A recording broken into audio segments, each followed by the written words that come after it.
अगर आपके जीवन में अध्यात्म नहीं है तो आपके रिश्तों में हमेशा एक तनाव रहेगा, एक कॉन्फ्लिक्ट रहेगा, क्योंकि खुद को समझे बिना आप रिश्तों को समझ ही नहीं सकते। और अध्यात्म खुद को समझने का विज्ञान है। जितनी गहराई से हम अपने आप को समझते हैं उतनी ही गहराई से हम अपने रिश्तों को भी समझने लग जाते हैं। जितना हम खुद को जानते हैं ठीक उतना ही हम दूसरे को जान पाते हैं। इस तरह से रिश्तों में दुख देने वाली पांचवी और सबसे बड़ी वजह है जीवन में अध्यात्म की कमी। स्पिरिचुअलिटी को लेकर एक गलत धारणा है कि आध्यात्मिक होने से घर टूट जाते हैं, रिश्ते बिखर जाते हैं, जबकि सच इससे उलट है। सच ये है कि आने वाले वक्त में सिर्फ वे ही घर बचेंगे जिनमें अध्यात्म होगा। सिर्फ वे ही रिश्ते सलामत रहेंगे जो आत्मिकता के आधार पर बने होंगे। दरअसल जो क्वालिटी हमारे मन की होती है वही क्वालिटी हमारे रिश्तों की भी होती है। अगर हम खुश हैं तो हमारे रिश्तों में खुशी होगी। अगर हम दुखी हैं तो हमारे रिश्तों में दुख होगा। अगर हम जेलस हैं तो हमारे रिश्तों में जेलसी होगी। और अगर हम गुस्से से भरे हैं तो हमारे रिश्तों में हिंसा होगी। ठीक इसी तरह से अगर हम प्यार से भर जाएं तो धीरे धीरे वही प्यार फिर हमारे रिश्तों में भी फैलने लगता है। मैंने एक टैक्सी वाले को अपने एक पैसेंजर से झगड़ते देखा। टैक्सी वाला गुस्से में था और कह रहा था कि आप जैसे लोग मुझे हर रोज़ मिल जाते हैं, आप जैसे 2-4 लोगों से मेरा रोज़ ही झगड़ा हो जाता है। उस पैसेंजर ने बड़े प्यार से कहा कि अगर रोज़ ही आपका 2-4 लोगों से झगड़ा हो जाता है इसका मतलब गड़बड़ी दूसरों में नहीं है, गड़बड़ी आप में है। आपको अपने ऊपर ध्यान देना चाहिए। और ये बात सच है। अगर हर किसी से आपका झगड़ा हो जाता है इसका मतलब है कि आप झगड़ने को तैयार ही बैठे हैं। अगर सब लोग ही आपको बुरे लगते हैं इट मीन्स बुराई सब में नहीं है। आपको अपने ऊपर ध्यान देना चाहिए, आपको अपने भीतर देखना चाहिए।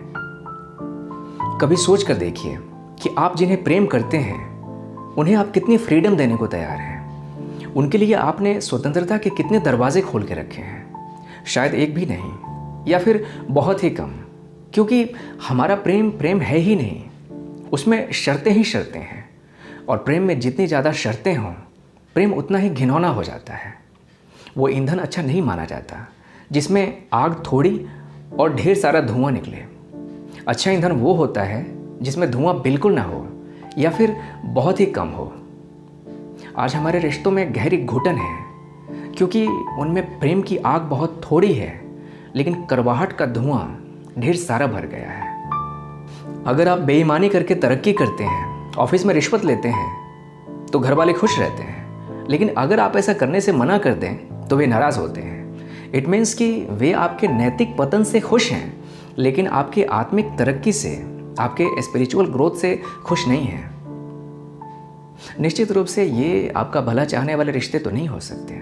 हाँ, ये अपना भला चाहने वाले रिश्ते हैं।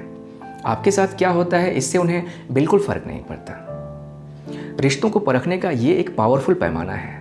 जो रिश्ता आपकी आत्मिक उन्नति में बाधा बने समझ लेना वो रिश्ता झूठा है। हम सुनते आए हैं कि माँ बाप का प्यार बेशर्त होता है, लेकिन अपने आसपास देखकर ऐसा लगता तो नहीं। अगर माँ बाप का प्यार बेशर्त होता तो बेटियां पेट में क्यों मार दी जाती? कल्पना कीजिए कि दुनिया में सिर्फ 2 रंग के फूल हैं, लाल और सफ़ेद।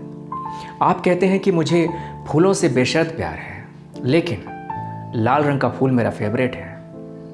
अब अगर लाल रंग का फूल आपका फेवरेट है तो फिर फूलों से आपका प्यार बेशर्त कैसे हुआ? लोग कहते तो हैं कि हम बेटे और बेटियों में फ़र्क नहीं करते, लेकिन वही लोग बेटियों को वारिस मानने को तैयार नहीं हैं। उनका मानना है कि वारिस तो बेटा ही हो सकता है और वारिस होने के लिए बेटा होना चाहिए। माँ बाप का इस तरह का प्यार बेशर्त कैसे कहा जाए?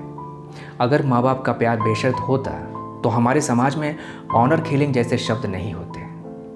जब भी रिश्तों में कोई प्रॉब्लम होती है तो हम उसकी एक्चुअल वजह को समझने की कोशिश नहीं करते। हम बस ये चाहते हैं कि जो कुछ भी गड़बड़ चल रहा है वो फटाफट ठीक हो जाए। और हमारा तरीका ये कहता है कि सब कुछ ठीक हो सकता है अगर सामने वाला बदल जाए, लेकिन कोई भी ये नहीं चाहता कि उसे बदला जाए। जैसे आपको अगर कोई बदलने की कोशिश करे तो आपको तकलीफ़ होती है, ये बात आपको पसंद नहीं आती। ठीक उसी तरह से जब आप दूसरे को बदलने की कोशिश करते हैं तो उससे भी दिक्कत आती है। कोई भी ये नहीं चाहता कि उसकी बुराई की जाए, उसे नीचा दिखाया जाए या उसे हर्ट किया जाए। और हम भी तो अपने लिए यही चाहते हैं ना कि कोई हमारी बुराई ना करे, हमें नीचा न दिखाए या फिर हमें हर्ट ना करे। तो जो बातें हमें अपने लिए पसंद नहीं हैं, अगर वही बातें हम दूसरों के साथ करना बंद कर दें तो क्या हमारे सभी रिश्ते कुछ ही दिनों में अच्छे नहीं हो जाएंगे? डेफिनेटली हो जाएंगे। आप कोशिश करके देखिए। रिश्तों में दुख देने वाली आखिरी वजह है वे रिश्ते जो टूट जाते हैं। कुछ लोग आपकी लाइफ में बस आईना दिखाने के लिए आते हैं ताकि आप अपनी किसी इनसिक्योरिटी से या किसी फियर से बाहर निकल आएँ। वे थोड़े वक्त के लिए आपकी लाइफ में आते हैं मगर आपको बेशकीमती सबक देकर जाते हैं ताकि नेक्स्ट टाइम से आप लोगों को परखने में वही भूलें ना करें जो उन्हें परखने में किया था। इन टूटे हुए रिश्तों से जो सबक मिलता है उसे एक गिफ्ट की तरह अपनाकर लाइफ में आगे बढ़ जाना चाहिए।